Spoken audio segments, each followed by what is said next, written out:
is the Orbital Express program, which is a DARPA program. DARPA, as you know, is the Defense Advanced Research Projects Agency. They're the people who really invented the internet. This is about a $200 million contract to the Boeing company as prime contractor, and a whole lot of other subcontractors you see toward the bottom of the screen. And I'm going to mention them not even so much by way of a plug, but by way of, there's a kind of a systems integration aspect to this that I'll get into. Next to Boeing in the tiny print at the bottom is Northrop Grumman Space Technology, formerly TRW. You see Ball Aerospace up there in Colorado. McDonnell Detweiler Robotics, who gave us the Space Shuttle robotic arm. Starsys Research, and I believe they're in Colorado too, and Draper Laboratories in Massachusetts. I'm from the Boeing company in Huntington Beach, California. Basically, Orbital Express is a concept in which satellites can be repaired robotically and autonomously while in orbit. And by servicing, we generally have two different areas that we mean. One is replacing specific components, the examples being batteries, reaction wheels, signal processors, and other electronics. And that the reason to do that is either to upgrade obsolete technology or replace failed components.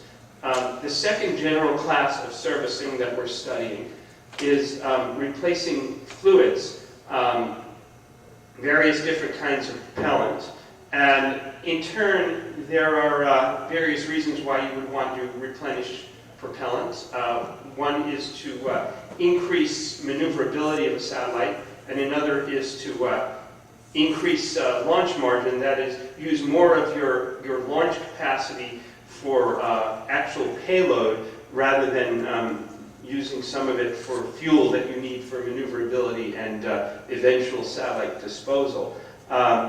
This is, have we used up the quote on the word paradigm shift this weekend?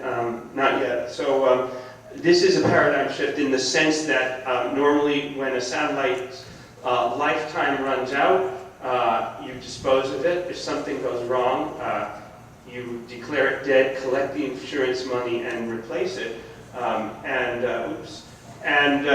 Basically, that's been the paradigm so far because it's assumed to be cheaper to repair a satellite or replace a satellite than to repair it. But the Department of Defense has some missions in mind that would not be practical if you could not repair or service satellites. And once such an infrastructure is in place, we believe this can be transferred to the commercial sector.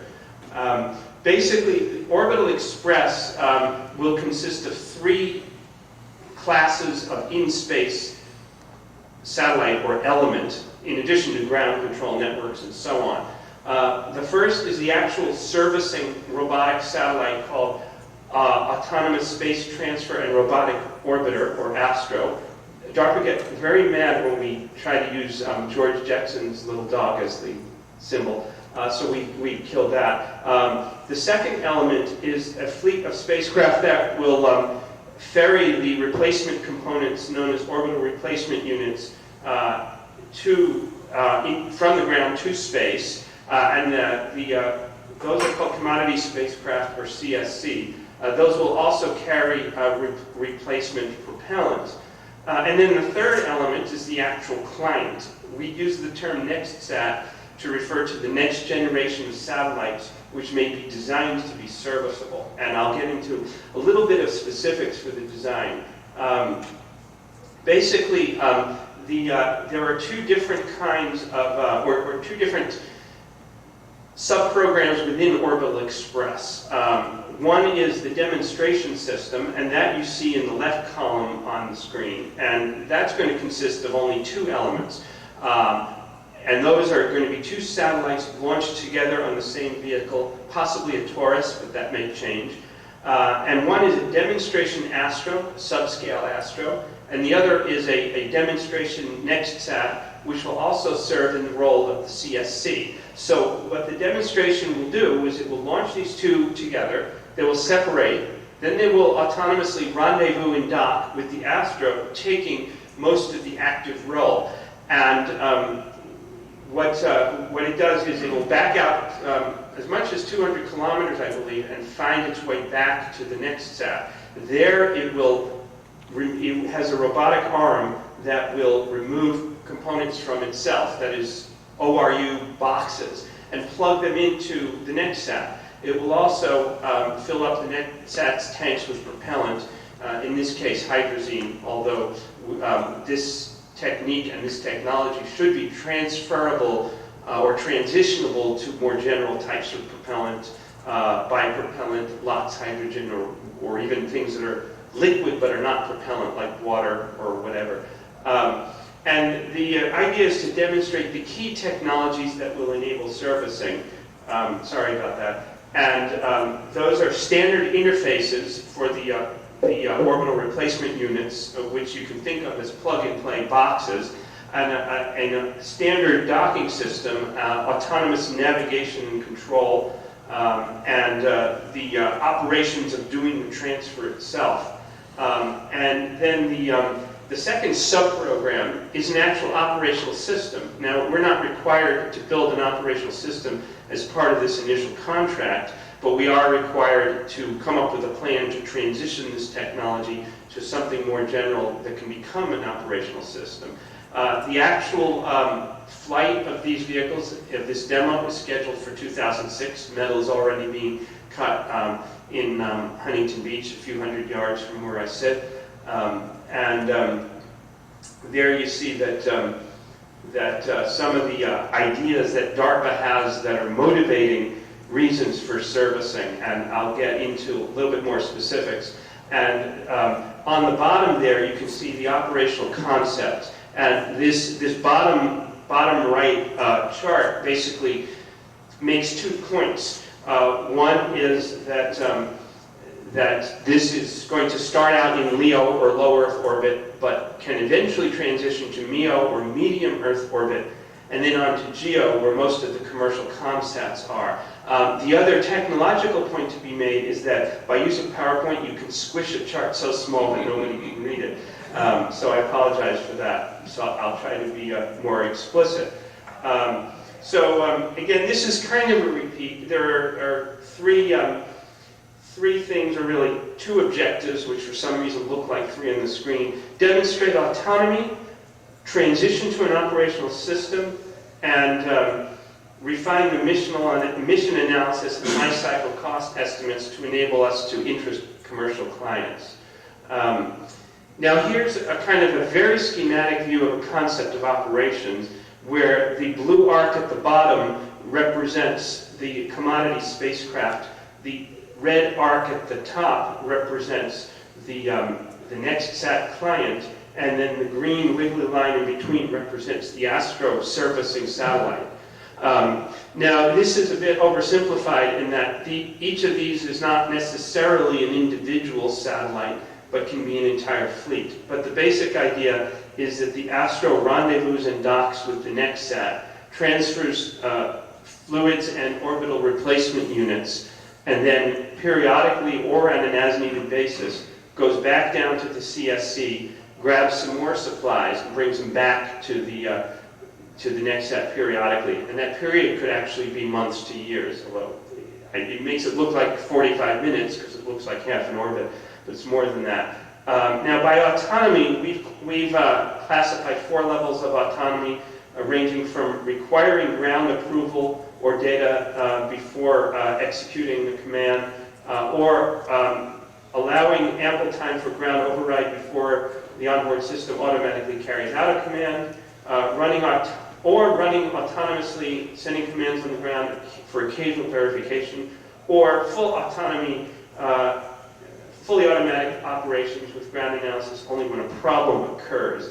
And you see the word occurs goes out of the box, so we're trying to think out of the box. And for the demo, we're kind of around, 1.5 is where I would put the level of autonomy that we're going to demonstrate. And then for an operational system, it might be more like 3.5. There's a little bit of subjectivity in the ratings there. If you ask me tomorrow, I might give you a different answer. especially since I'll be giving a different talk. Anyway, here's some motivation, which perhaps could have been included up front. And the first 3 or 4 basically talk about some of the Department of Defense's motivations for why would we want to refuel on orbit. Well, one reason to refuel is to maneuver, and one reason to maneuver is if you're a military observation satellite, is you don't want your enemy to be able to spot your satellite and then predict when it's going to come overhead again, and then, you know, hide their weapons of mass destruction or whatever you're trying to photograph. So if you can jiggle around the position of the satellite, you can add a little bit of element of unpredictability. Now that second point about earlier operational capability with a partially deployed constellation is something I extensively studied, and what that refers to is a typical reconnaissance satellite is part of a constellation or fleet, which could be 2 or as many as 24 I've looked at. Now suppose you want to pepper low Earth orbit with 24 surveillance satellites. That's going to take a long time to launch and deploy. And so you've designed the orbital elements, the altitude, inclination, phasing, and spacing of the planes in order to optimize the position of 24. Well, when you have only 12 there, they're not optimized for 12, they're optimized for half of 24, which is different. And you've got huge holes in your coverage. What we're suggesting is that what you can do is optimize those first 12 for 12. And then when you launch the additional 12, you can move them around and reconfigure the constellation. Another thing you can do is, once your constellation is fully deployed for general coverage, if there's a global hotspot you want to take an extra close look at, you can reconfigure the constellation, borrow 1 or 2 satellites to give repeated passes over a particular area of interest, and then reinsert them back into their original orbit when it's all over. And if you can refuel periodically, you can do all this. Right now, this isn't feasible. And so refueling is perhaps one of the best benefits as far as Department of Defense missions. And then again, maximizing your launch capacity, using your launch capacity to actually launch hardware or payload rather than spending a lot of that capacity on fuel.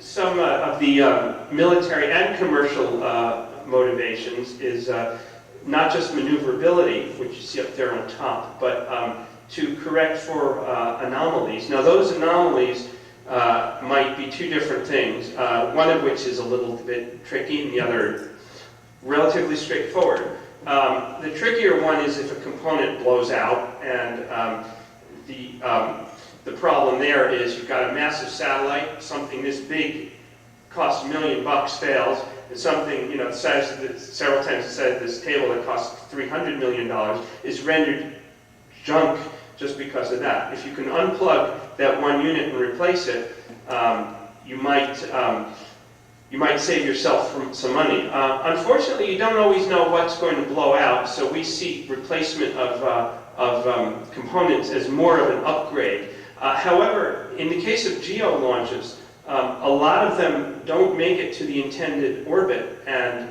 if you can refuel or use the Astro as a space tug, you may be able to salvage some of them.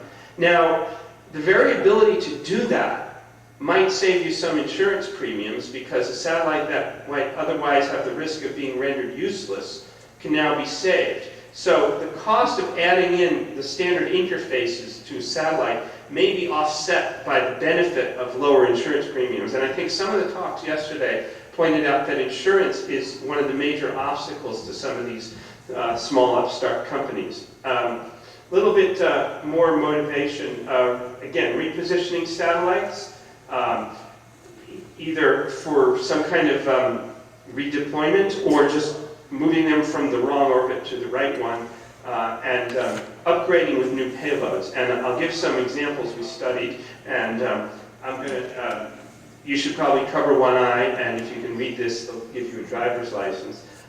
Basically, what this says, and even I can't read it, is we studied 3 sample constellations for cost effectiveness. The The first one, these are all examples of military market and the benefits of servicing.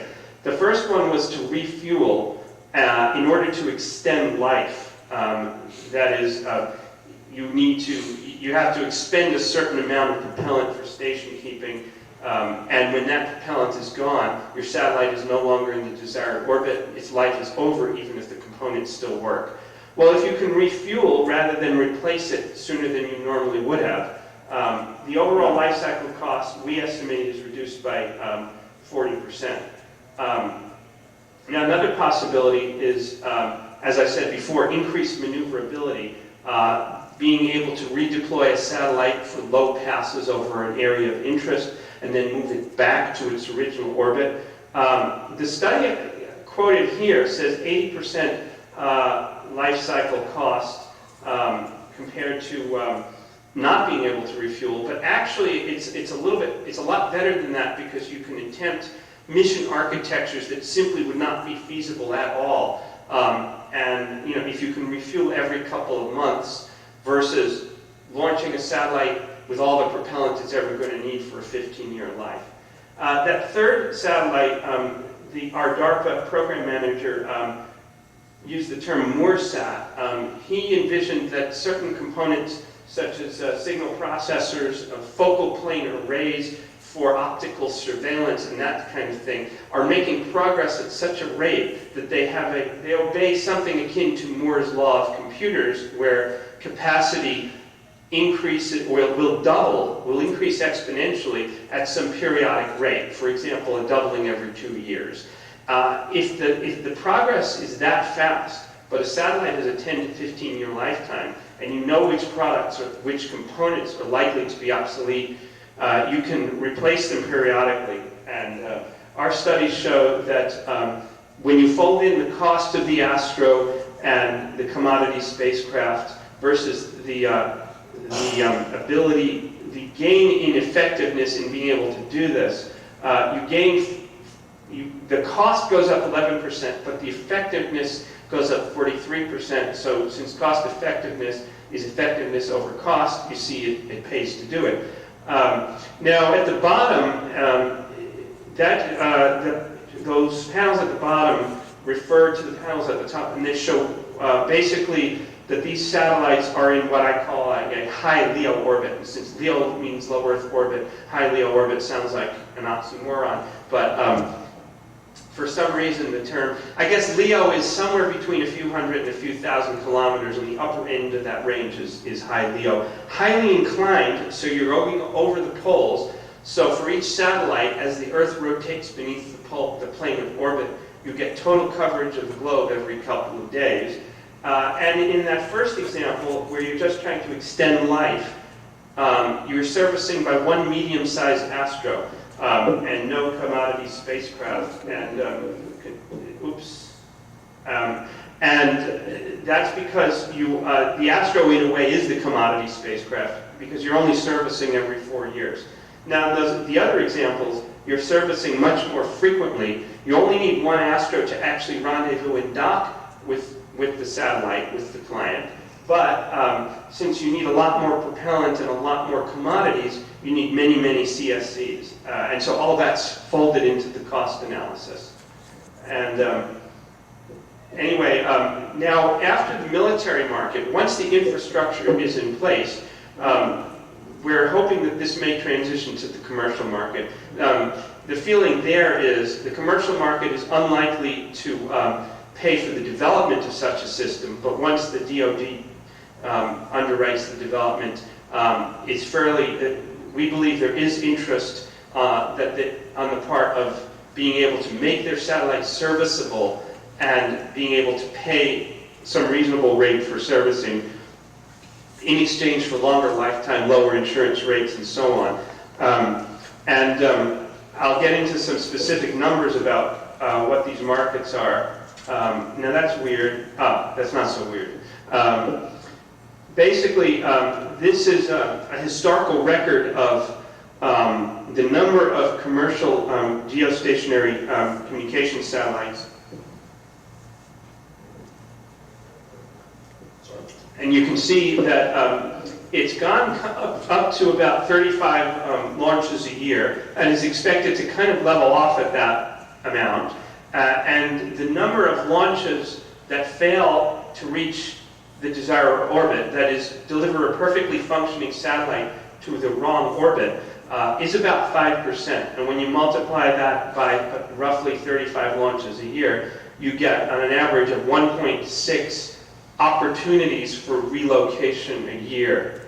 Now, when you integrate over these numbers and take into account the lifetime of a satellite, and what did Tom just do? There we go. Why are we going backwards?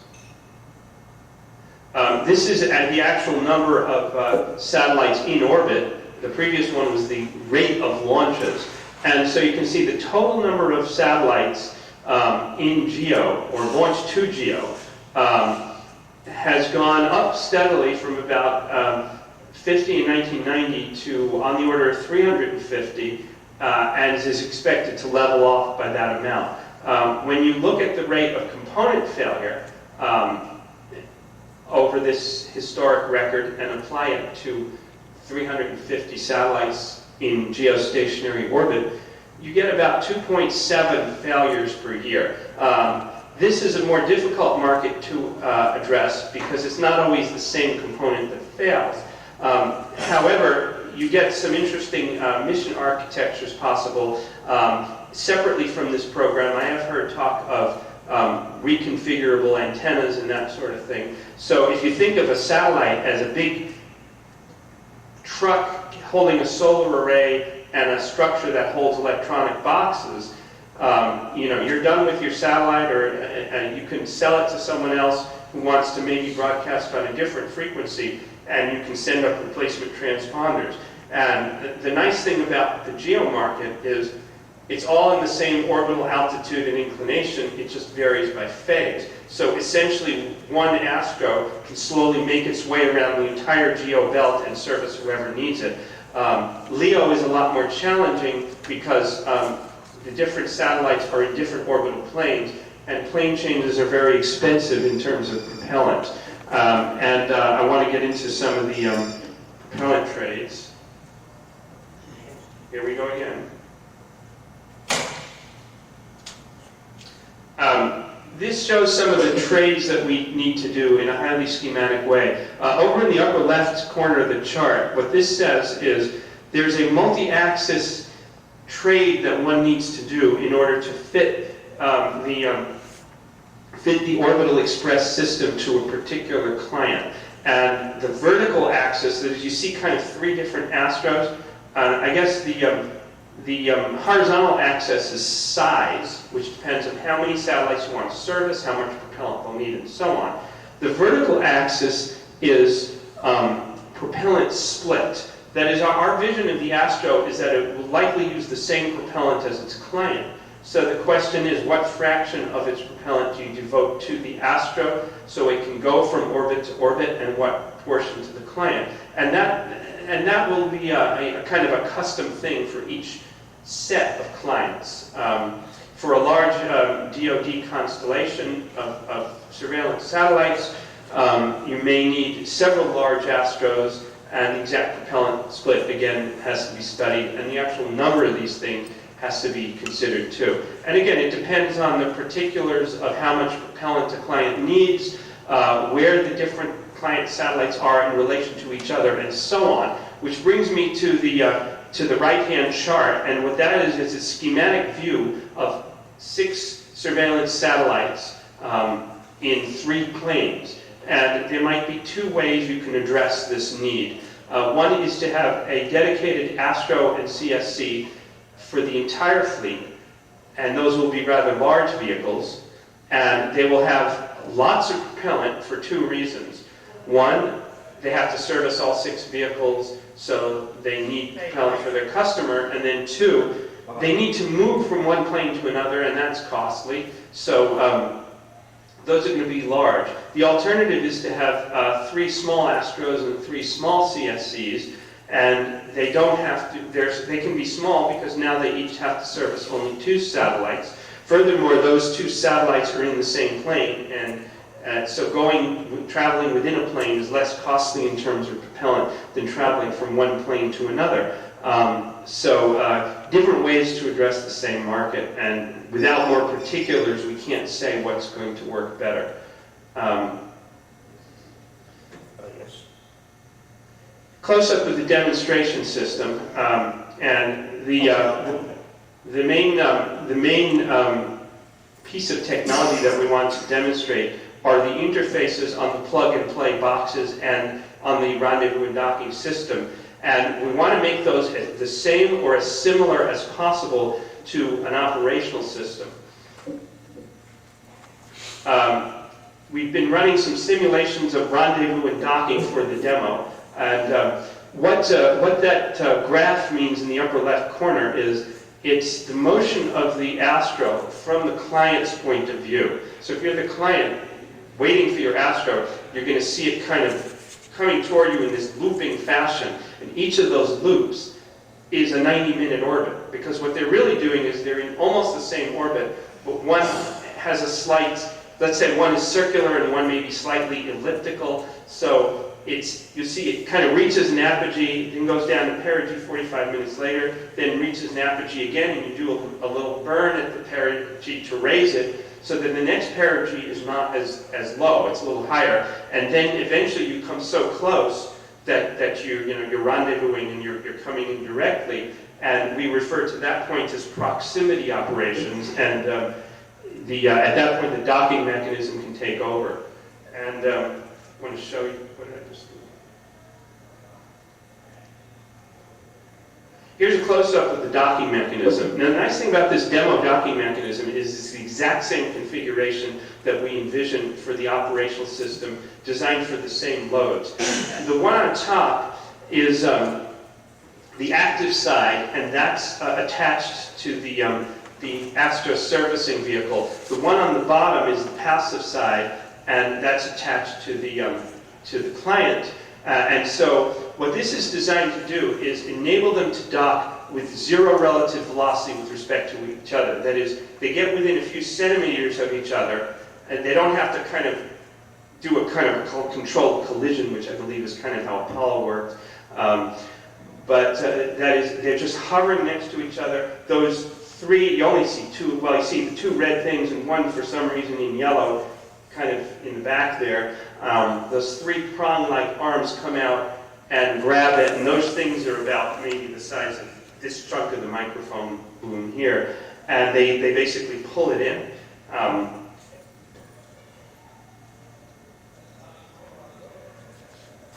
Here's a close-up of the surface of the docking system. You see the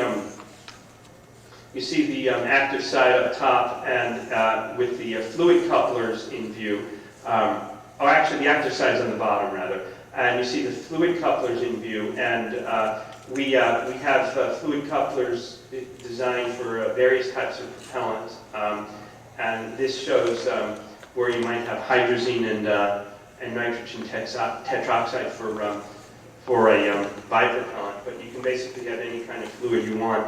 Again, the demo is just going to demonstrate hydrazine, but we believe this is transferable. Here's a close-up of the robotic arm. The robotic arm on the demo is going to be a 3-meter-long robotic arm that's going to be based on technology that McDonnell Detweiler is working on for Mars missions. And then the operational system is going to be a twofold scaling of that, but it's going to be the same basic mechanism. The demo will have the end effector, we call it a ball and socket, very simple type mechanism, because we're demonstrating rendezvous, docking, and autonomy. The exact way that this arm grabs it is less critical. MDR is working on different kinds of end effectors for more flexible use in repairs. And this arm basically does two things. It repairs components, or it will plug and unplug components. We considered the idea of doing that by mechanical translation, and that might be an option too. You can do it without an arm, but by use of a robotic arm, the client can has more flexibility on where in their spacecraft they locate their boxes. Now, there's another use for this arm, and that is for the actual berthing of the client. That is, the client, instead of having to come within a few centimeters of the Astro, an option is to get just within a few meters of it, and then the arm reaches out and pulls it in close. This is a kind of a X-ray view or cutaway view of the fluid transfer system. I believe we're using pressurized tanks and demonstrating transfer from one tank to another. The possibility of fluid transfer by tank changeout is something that may be considered on an operational system as well, for perhaps more difficult to handle types of propellant. But we're in effect demonstrating that by a combination of fluid couplers and the idea of box changeout. We believe that we're proving the basic idea of tank changeout as well. Here's a close-up of the ORU, the plug-and-play box. And again, the idea of this is that if you're a satellite maker or a satellite owner, and you could be a military customer with classified payload, or you could be a commercial customer and something is proprietary, the servicing system doesn't care what's in the box as long as you build to standard interface specifications. And these specifications are designed to be non-proprietary. Basically, we plan to give it away free for anyone who wants to make their satellite serviceable. And if you design to those specifications, we can fix you. Here's a kind of an exploded view of an operational Astro. You see the spacecraft bus, propellant tanks, and the boxes that contain the ORUs. And you see the robot arm kind of folded up there to where it looks kind of difficult to point out. This is proof that I can type in 10 points. Basically, the idea is that for each of the major technologies, we have a transition plan to get from demo to operational system. For example, fluid transfer, we go from monopropellant hydrazine to various other kinds of propellants. ORU transfer, we're demonstrating batteries and reaction wheels initially, but we intend to, I think actually one of those was eliminated, it may just be batteries. But we intend to generalize that to all sorts of different electronics. Level of autonomy will increase. Ground communication and infrastructure. We're going to start out using the Air Force ground control network, but by the time there's an operational system, we envision a dedicated network just for servicing. Some more specifics of the technologies. This is more or less a plan in place for each of the major technologies. We've identified how we're going to transfer it to an operational system, and more specifically, the technologies are classified as either, yes, we've already proved it on the demo, end of story, or we proved something on the demo that relates to it. We're going to do additional ground tests and analysis to show that it's applicable to an operational system as well, and there might be a class of technologies in there that not necessarily done on the demo, but we may be able to leverage some of the other NASA programs and DoD programs to get all the technology together for a system that can service military satellites and eventually transition to commercial. More of the same.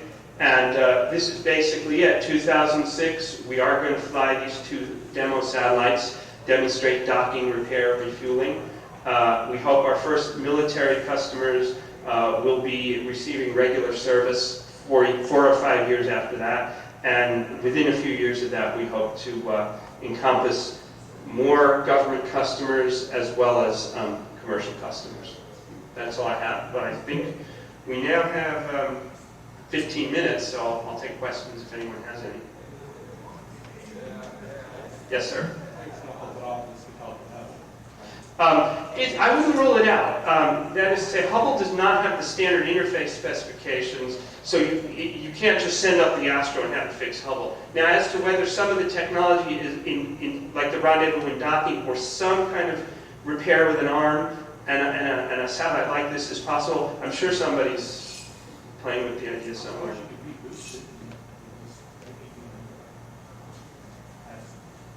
External gyros. Yeah, there's a couple of things here. I think there was some NASA website where they talked about a propulsion module with gyros in it, and it doesn't matter where the gyros are. So, I wouldn't rule out some kind of repair of Hubble. I'd also keep an eye on the possibility that since the Moon-Mars initiative is just an idea at this point, it's not too late to get some of these ideas in place, get some of these standard interfaces on some of the initial sample return missions, and use some of this rendezvous docking and component change-out for sample handoff from, let's say, a Mars lander orbiter to a return vehicle, and that sort of thing.